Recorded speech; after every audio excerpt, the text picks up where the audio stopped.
Good morning student. Class 11 का 6 lesson कर रही हूँ बेटा हम सफेदी में बारिश, जिनके लेखक हैं कृष्ण नाथ जी। कल तक हमने किया था किस प्रकार सफेदी में लोग की बहुत ज़्यादा वहाँ पर ठंड होती हैं और जब आने जाने का रास्ता 8-9 महीने तक जो आने जाने का रास्ता भी बंद हो जाता है और किस प्रकार से वहाँ पर लोग अपना जीवन व्यतीत कर रहते हैं कि वहाँ पर सफेदी में केवल पहाड़ों पर लकड़ियाँ तक भी नहीं मिलती हैं जिससे लोग अपने घरों को गर्म रख सकें। वो हमेशा ऐसे ही ठिठुरते रहते हैं। अब उससे आगे हैं कि मध्य प्रदेश की जो श्रेणियाँ सफेदी को घेरी हुई हैं उनमें से जो उत्तर में है उसे बारालाचा श्रेणियों का विस्तार समझे। वह कहते कि मध्य प्रदेश में जो श्रेणियां क्या है सफेदी को क्या कर रखे चारों तरफ से घेरी हुई है और वहां क्या है किसका विस्तार समझा जाता है, बारालाचा श्रेणियों का विस्तार समझा जाता है।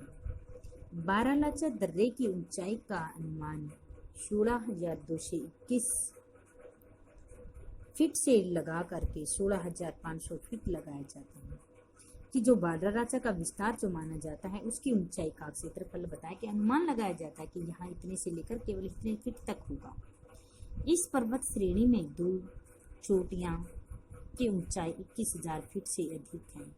दक्षिण में जो श्रेणी माने श्रेणी कहलाती है, इसका अर्थ है कहीं यह बौद्धों के माने मंत्र के नाम पर तो नहीं है कि यहाँ पर जो बौद्ध धर्म के जो लोग थे वह कहते कि उनके मंत्र के नाम पर तो नहीं है ये चीजें कि ओम मणि मद में हूँ, इनका बीज मंत्र है। किनका? बौद्धों का है ये मंत्र। इसका बड़ा महात्म्य है। इसी संक्षेप में माने कहते हैं। कहीं इस श्रेणी का नाम इस माने के नाम पर तो नहीं है। अगर नहीं है तो करने जैसा है।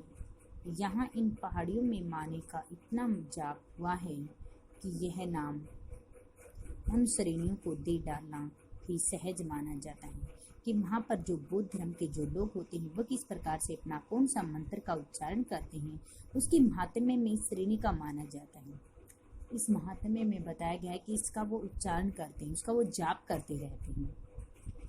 इंपीरियल गजेटियर में माने श्रेणियों की ऊंचाई 21,646 फीट बताई गई है। यह तो इस श्रेणी की किसी चोटी की ऊंचाई होगी। पूरी श्रेणी की ऊंचाई तो एक नहीं है होगी कि वहां पर जितनी जो श्रेणियां होती हैं वह कहते हैं कि जो सफेदी को चारों तरफ से घेरी हुई हैं उसमें वह कहते हैं कि मान श्रेणी की ऊंचाई 1 फीट तो बता दें। कहते हैं कि बाकी जो श्रेणियां होती है सबकी ऊंचाई जैसी नहीं है, सबकी ऊंचाई क्या अलग अलग है। इसमें जो छोटी छोटी चोटियां हैं उनकी ऊंचाई भी 17,000 फीट से अधिक है। कई गांव समुद्र की सतह से 13,000 फीट से ऊंचे बसे हुए हैं या तो 14,000 फीट की ऊंचाई पर है। यह मध्य हिमालय है। इसमें सफेदी भी स्थित है। क्या इसमें सफेदी भी स्थित है? इसके पार बाह्य हिमालय दिखता है। इसकी एक चोटी 23,064 फीट ऊंची बताई जाती है। इसमें कई चोटियां हैं 20,000 फीट से अधिक जो ऊंची होती हैं। मैं ऊंचाई की माप के चक्कर में नहीं हूँ, मैं इनसे हुड़ लगाने के पक्ष में हूँ। वह एक बार ग्लोशर में जो कर लिया सो बस है। ये हमारा गद्यांश है। सबसे पहले हम इसका प्रसंग लिखेंगे। प्रस्तुत पद्यांश हमारी हिंदी की पाठ्य पुस्तक आरूढ़ भाग 1 में संकलित सफेदी में बारिश नामक पाठ से ली गई है। इनमें इनके लेखक कृष्ण नाथ जी हैं। इन्होंने इन पंक्तियों में सफेदी यात्रा तथा वहाँ किस प्रकार से लोग जनजीवन का सजीव चित्रण करती हुई कवि ने कहा है कि मैं ऊंचाई के माप के चक्कर में नहीं हूँ। इसमें कवि ने कहा है कि वह सफेदी पर्वत श्रेणियों की ऊंचाई को न तो मापतोल करना चाहता है। यह कि वह सफेदी पर्वत श्रेणियों की जो ऊंचाइयां हैं उन ऊंचाइयों का वह मापतोल नहीं करना चाहता है। न इनसे होड़ लगाने के पक्ष में और न ही वह उनसे किसी प्रकार की कोई भी शर्त लगाना चाहता है। वह एक बार लोसर में जो कर लिया सो बस है। वह कहते ऐसा वह एक बार लोसर में कर चुका है, उसी इन पर्वत मालाओं पर शर्त लगा कर के इन ऊंचाइयों में होड़ लगाना मृत्यु है। तो वह कहता है कि वह एक बार ऐसा कार्य कर चुका है, लेकिन इन पर्वत मालाओं में केवल होड़ लगाना गाकर इन ऊंचाइयों को लांघना क्या है, मृत्यु के बराबर माना जाता है। मृत्यु को निमंत्रण देने के समान माना जाता है। हाँ, कभी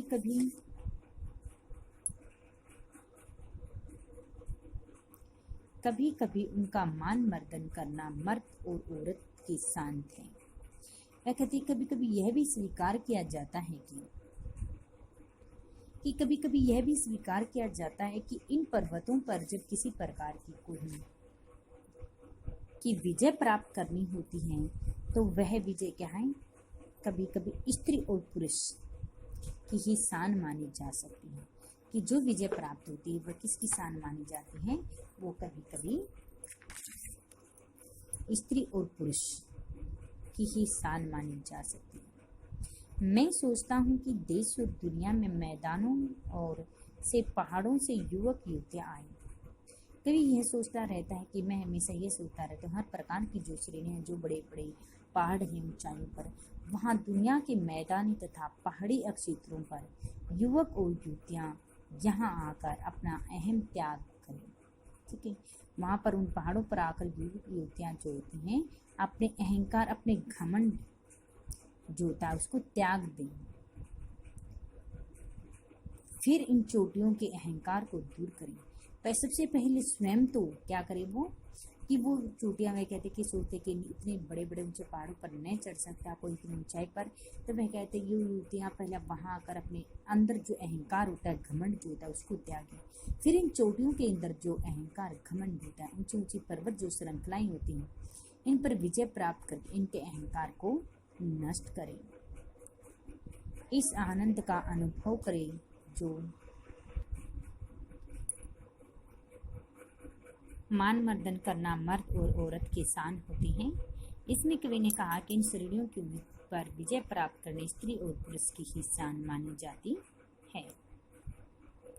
मैं सोचता हूँ कि देश और दुनिया के मैदानों से और पहाड़ों से युवक युवतियाँ, इसलिए कवि कहता है कि मैं हमेशा यह सोचता हूँ कि देश की दुनिया के मैदानी तथा पहाड़ी क्षेत्रों से युवक और युवतियाँ आकर के अपना अहंकार, अहम जो होता है, घमंड जो होता है वो दूर करें और अपने अहंकार घमंड को त्याग कर ये जो पर्वत श्रृंखलाएं हैं, इन पर्वत श्रृंखलाओं पर अपनी विजय प्राप्त करके इनके अहंकार को भी नष्ट करें। इस आनंद का अनुभव करें जो साहस और कुव्वत में यौवन ही प्राप्त करते हैं। वह कहता है कि इस प्रकार उस आनंद का अनुभव कर सकेंगे, इसमें साहस शक्ति से केवल यौना अवस्था से ही प्राप्त किया जा सकता है। कि यहाँ पर जो साहस होता है, जो आनंद होता है, केवल यौना अवस्था जवानी में ही इसको प्राप्त किया जा सकता है। आगे, अहंकार का ही मामला नहीं, ये माने कि चोटियां बूढ़े लावाओं के जाप से उदास हो गई हैं। युवक युवतियां किलोल करे तो यह भी हर्षित हो। अभी तो इससे सफीती का अंतर्नाद जमा हुआ है, वह इस युवा अट्ठास की गर्मी से कुछ पिघले। यह एक युवा निमंत्रण है। यह हमारा गद्यांश था। इसके बाद में इसका विशेष लिखना है कि इनमें युवक और युवतियां इस क्षेत्र में आकर अपने साहस के कारण इन ऊंचाइयों के अहंकार घमंड पर अपनी विजय प्राप्त करें। भाषा सहज सरल है, आत्मकथात्मक शैली है, अनुप्रास, अतिशयोक्ति, मानवीकरण आदि अलंकारों का प्रयोग किया गया है। आज ऐसे इसके ध्यान के क्वेश्चन आंसर हैं।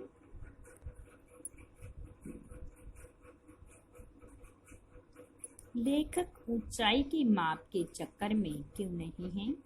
लेखक का विचार है कि सफीती को घेरने वाली हमारी जो ये पर्वत श्रृंखलाएं हैं, जो चोटियां हैं, इसे पार दिखाई करने वाले बाहरी हिमालय की चोटियां 16 से 23,000 फीट तक ऊंची मानी गई।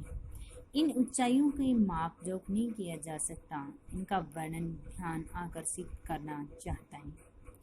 इन ऊंचाइयों की होड़ लगाना क्या है? मृत्यु के समान है। स्फीति में घेरने वाली जो पर्वत श्रृंखला पर्वत चोटियों पर चढ़ना खतरे से, कठिन खतरे से खाली नहीं माना जाता, क्योंकि यह पर्वत नंगी बर्फ से ढके हुए तथा ऊंचे माने जाते हैं। यदि शर्त लगाकर इन पर्वत श्रृंखला पर हम चढ़ भी जाते हैं तो वह कहते हैं कि मृत्यु के समान माने जाते हैं। लेखक किन का मान मार्जन करना चाहता है और किस लिए? कि इसमें बताया था कि लेखक स्फीति में घिरने वाली जो ऊंची ऊंची पर्वत श्रृंखलाएं हैं उन पर चढ़कर उनकी ऊंचाई, उनका मार्गदर्शन करना चाहता है, क्योंकि इस प्रकार साहसिक कार्य करने से केवल स्त्री पुरुष की ही शान होती है। कि इन ऊंचाइयों पर केवल विजय प्राप्त कौन करता है? केवल स्त्री या पुरुष ही इन पर विजय प्राप्त कर सकते हैं। ऐसे ऊंचे ऊंचे पहाड़ों पर केवल वही चढ़ सकते हैं। लेखक ने युवा वर्ग को क्या प्रेरणा दी है? युवा वर्ग को क्या प्रेरणा दी थी कि ये स्फीति आए और स्फीति को घेरने वाले इन पर्वतों पर केवल ऊंचे शिखरों पर ही हम विजय प्राप्त करें। इसमें साहसी और वीरता के कारण केवल युवावस्था में ही जो बच्चे जो आनंद अनुभव कर सकते हैं, वो आनंद अनुभव किस अवस्था में नहीं किया जा सकता है। आगे लाहौस से की स्फीति में दो तरह की ऋतुएं होती हैं। लाहौस की तरह स्फीति में भी दो तरह की ऋतुएं होती हैं। कहीं मैंने 6 ऋतुओं का बखान किया है। 6 ऋतु यानी कि 6 जो ऋतु होते हैं, वह कहते हैं कि लाहौस की तरह स्फीति में भी केवल 2 ऋतु होती हैं। जो 6 ऋतुओं का मैंने बखान किया है वह अभ्यास दोष के कारण है। यहाँ जून से सितंबर तक की एक अल्पकालिक वसंत ऋतु है। शेष वर्ष से शीत ऋतु होती है। वसंत में जुलाई में औसत 15 डिग्री सेंटीग्रेड और शीत में जनवरी से औसत तापमान 8 डिग्री का रिकॉर्ड किया गया है। औसत से कुछ अंदाज नहीं लगाया जा सकता। वसंत में दिन क्या होता है? गर्म होता है। रातें क्या होती है? ठंडी होती हैं। और शीत में क्या होता है? इसकी कल्पना नहीं की जा सकती। कभी रहकर हमने देखा नहीं जा सकता कि वहाँ पर शीत ऋतु के समय किस प्रकार का क्या तापमान, कितना क्या होता है, वो हमने कभी देखा नहीं। इसके लिए इसके बारे में कुछ नहीं कहा जा सकता। स्फीति में वसंत लाहौस से भी कम दिनों का होता है। वसंत में भी फूल नहीं खिलते, न हरियाली आती है, न वह गंध होती है। दिसंबर से घाटी में फिर बर्फ पड़ने लगती है। अप्रैल मई तक रहती है। यहाँ ठंडक भी लाहौस में ज़्यादा पड़ती है। नदी नाले सब जम जाते हैं और हवाएं तेज चलती हैं। मुंह, हाथ और खुले अंग उनमें से शूल की तरह चुभती है। आज जितना पढ़ा इसमें से हमारा जैसे क्वेश्चन आंसर फर्स्ट ये बन गया है हमारा कि लेखक माने श्रेणी का नाम बौद्धों के माने मंत्र के नाम करने के पक्ष में क्यों है? कि लेखक की बौद्ध दर्शन में विशेष रुचि थी। जो लेखक थे हमारे, इनकी करसन नाथ जी, इनकी बौद्ध दर्शन में बहुत अधिक रुचि मानी जाती है। उसने भारतीय तिब्बत आचार्यों के साथ बैठ कर के नागार्जुन के दर्शन तथा बौद्धों पर वर्ज यानी परंपरा का अध्ययन भी उन्होंने किया था। उन्होंने बौद्ध दर्शन बहुत लिखा भी है कि करसन नाथ जी ने बौद्धों पर उनका विशेष रुचि रही है। उन्होंने स्वयं भी अपने बौद्ध दर्शन विषय पर कुछ चर्चाएं लिखी हैं, कुछ लिखी हैं कि हिमालय यात्रा के दौरान भी उन्होंने बौद्ध धर्म से जुड़े स्थानों की खोज भी जारी रखी है। स्फीति को घेरने वाली जो हमारी पर्वत श्रृंखलाएं होती हैं, पर्वत श्रेणियां हैं, वे घेरती रहती हैं, उनका नाम माने श्रेणी है। लेखक को ऐसा प्रतीत होता है कि इस पर्वत श्रेणी का नाम माने श्रेणी के नाम से रखा गया है। इनका बीज मंत्र भी रखा है, क्योंकि बौद्धों का माने मंत्र ओम मणि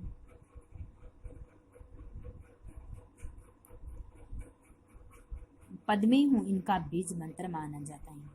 कि बोधों का जो बोध मंत्र जो होता है वो बता दिया गया आपको कि कौन से मंत्र का वो उच्चारण करते हैं, और इस मंत्र को बोध जो होते हैं बहुत अधिक महत्व देते हैं, क्योंकि पहाड़ियों पर बोधों ने ही इस मंत्र का उच्चारण किया था, इसका जाप किया था, जिस कारण से इस पर्वत श्रृंखला को मानी पर्वत श्रेणी का नाम पड़ गया है।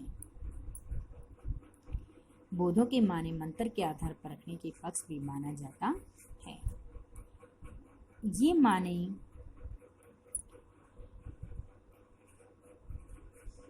लेखक युवक युवतियों से क्या चाहता था, बताता लेखक चाहता था कि ये जो बड़े बड़े मैदानी पर्वत श्रृंखलाएं जो होती हैं, यहाँ पर हर देश से जो युवक युवतियाँ हैं वो आए और यहाँ की जो पहाड़ियाँ होती हैं उन पहाड़ियों पर, दुर्गम पहाड़ियों का मान मर्दन करें। हर देश से युवक युवतियाँ आए और अपना मार्गदर्शन करें, क्योंकि इन बड़े बड़े पहाड़ों पर केवल विजय जो प्राप्त केवल युवक युवतियाँ ही कर सकती हैं, और वह केवल अपने उस समय केवल अपने अंदर जो अहंकार जो होता है, घमंड होता है, वह उसको तोड़ देना चाहिए, और साथ साथ में फिर इन चोटियों के, इन पर्वत चोटियों के अहम को भी तोड़ना चाहिए और इन पर विजय प्राप्ति करनी चाहिए।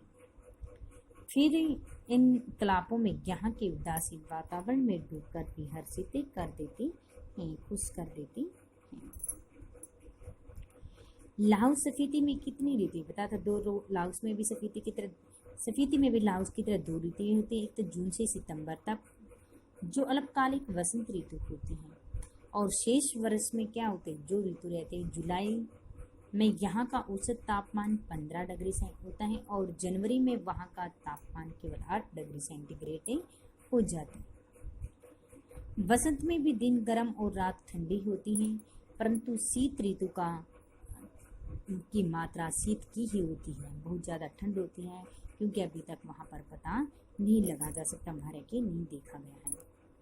बताता स्फीति में केवल फसलें कौन कौन सी, गेहूँ, जौ, मटर आदि जो हैं, सिर्फ सरसों वगैरह आदि ही ये दो फसल ही होती हैं। वर्षा यहाँ एक घटना है, एक सुखद संयोग है। लेखक ने ऐसा क्यों कहा है? अभी बताया था कि लेखक का मानना है कि स्फीति में केवल दो ऋतुएं होती हैं। दो ऋतुएं शीत और वसंत होती हैं। वसंत में केवल जून से सितंबर तक होती हैं। शीत शेष महीने में क्या रहते हैं? शीत ऋतु रहती है।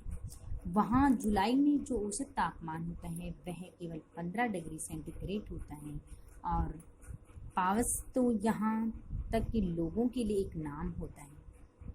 वहाँ पर क्या होते हैं, वह कहते हैं कि कभी कभी वर्षा होती है और कभी कभी वर्षा होती है, तो वहाँ की जो धरती होती है वह सूखी ठंडी बाज बनी रहती है, हमेशा रहती है। लेखक काजा के डाक बंगले से सो रहा होता है। इतना ही होता है, क्योंकि आगे पढ़ते हैं। स्फीति अन्य पर्वतीय स्थलों में किस प्रकार से भिन्न मानी गई है, वो भी बताया गया था किस प्रकार से वो भिन्न मानी गई थी। स्फीति मध्य हिमालय की बारालाचा और मानी पर्वत श्रेणियों से बताया गया था कि घिरी हुई है। इन घेरने वाली जो पर्वत श्रृंखलाएं होती हैं, उन पर्वत श्रृंखलाओं की जो चोटियाँ 16,000 फीट से लेकर के 22,000 फीट की ऊंचाई तक है, वहाँ पर पहुँचना बहुत ज़्यादा कठिन है। वह कहते हैं कि वहाँ पर इस महीने में जो संपर्क देश होता है वह कटा रहता है, काफ़ी ठंड होती है वहाँ पर आने, क्योंकि बर्फ़ पड़ जाते हैं, और आने जाने की जो रास्ते होते हैं वो क्या होते हैं, वो भी बंद हो जाते हैं। वहाँ पर शिमला, मंसूरी, नैनीताल, श्रीनगर आदि जो होती हैं प्रतियोगिता, आइसक्रीम, छोले भटूरे आदि, वहाँ पर कुछ भी चीज़ें नहीं होती हैं, क्योंकि वहाँ पर क्या होता है, बर्फ़ पड़ी रहती है। ठीक है, उस बर्फ़ के कारण वहाँ पर जो लोग होते हैं आ जा नहीं सकते हैं, और ठंड भी इतनी ज़्यादा होती है, रहने के लिए, ठहरने के लिए होटलों की व्यवस्था पर भी वहाँ नहीं है। काफ़ी ऊंचाई पर वह कहते कि लेकिन वहाँ पर किसी प्रकार की होटल वगैरह की व्यवस्था नहीं है, कोई खान पान नहीं है, लोग ऐसे ही ठिठुरते रह गए। उन्हें अपने घरों को गर्म करने के लिए उनके पास लकड़ियाँ वगैरह भी नहीं, क्योंकि वहाँ पर इतने ऊंचे ऊंचे जो पहाड़, वह कहते कि उन पहाड़ों पर लकड़ियाँ वगैरह भी दिखाई नहीं देती हैं। इसलिए बाकी जो पर्वत स्थल जो होते हैं हमारे, उन बाकी सभी पर्वत स्थलों से हमारा स्फीति सबसे अलग मानी जाती है। स्फीति अन्य पर्वतीय स्थलों से इसलिए अलग मानी गई है। स्फीति की जो भौगोलिक स्थिति है उसका वर्णन कीजिए। कि स्फीति मध्य में बताया था 31.42 से 32.59 अक्षांश और अक्षांश उत्तर और 72-26 पूर्व देशांतर में स्थित है।